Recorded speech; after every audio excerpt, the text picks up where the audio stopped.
Halo semuanya, kami dari kelompok 6 akan mempresentasikan tugas 4 tentang perencanaan. Kami akan menjelaskan jenis-jenis proses penyusunan rencana dan strategi di PT Pegadaian. Dan ini adalah anggota kelompok kami. Sebagai perusahaan BUMN yang bergerak di sektor keuangan, PT Pegadaian terus berinovasi dalam memperluas akses dan layanan bagi masyarakat dengan memanfaatkan sinergi holding BUMN bersama BRI dan PNM.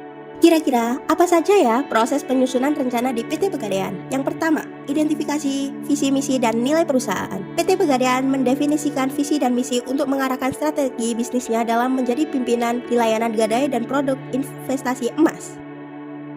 Yang kedua ada analisis SWOT, yaitu mengidentifikasi dan memahami kekuatan, kelemahan, peluang, dan ancaman yang ada di perusahaan. Yang ketiga ada perumusan strategi dan tujuan untuk mencapai tujuan jangka pendek dan panjang. Yang keempat, pengembangan rencana operasional, yaitu implementasi tindakan konkret dengan peluncuran Pegadaian Digital Service dan transportasi online. Yang kelima ada implementasi dan pemantauan kinerja, yaitu indikator seperti rasio NPL atau kredit bermasalah dan tingkat kepuasan nasabah dipantau secara berkala. Dan yang terakhir, evaluasi dan penyusunan strategi dengan pengumpulan umpan balik dan penyesuaian terhadap perubahan. Apa saja sih poin-poin penting dalam strategi PT Pegadaian?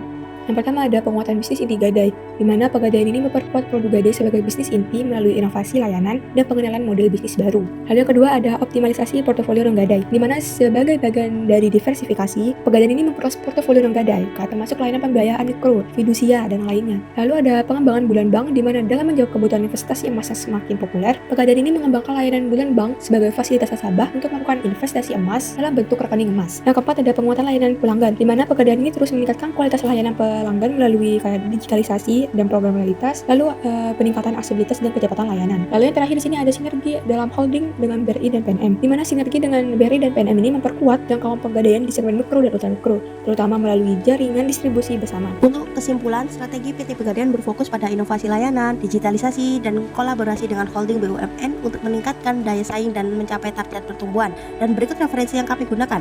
Yang pertama, wartaekonomi.co.id dengan judul "Ini digitalisasi produk dan proses bisnis di Pegadaian".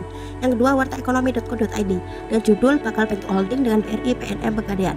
Yang ketiga, prolific.co.id dengan judul "Dirut Pegadaian beberkan 6 strategi bisnis di 2023". Yang keempat, keuangan.konta.co.id dengan judul "Ini 6 strategi yang akan dilakukan Pegadaian pada tahun 2023". Sekian penjelasan dari kelompok kami. Terima kasih semuanya.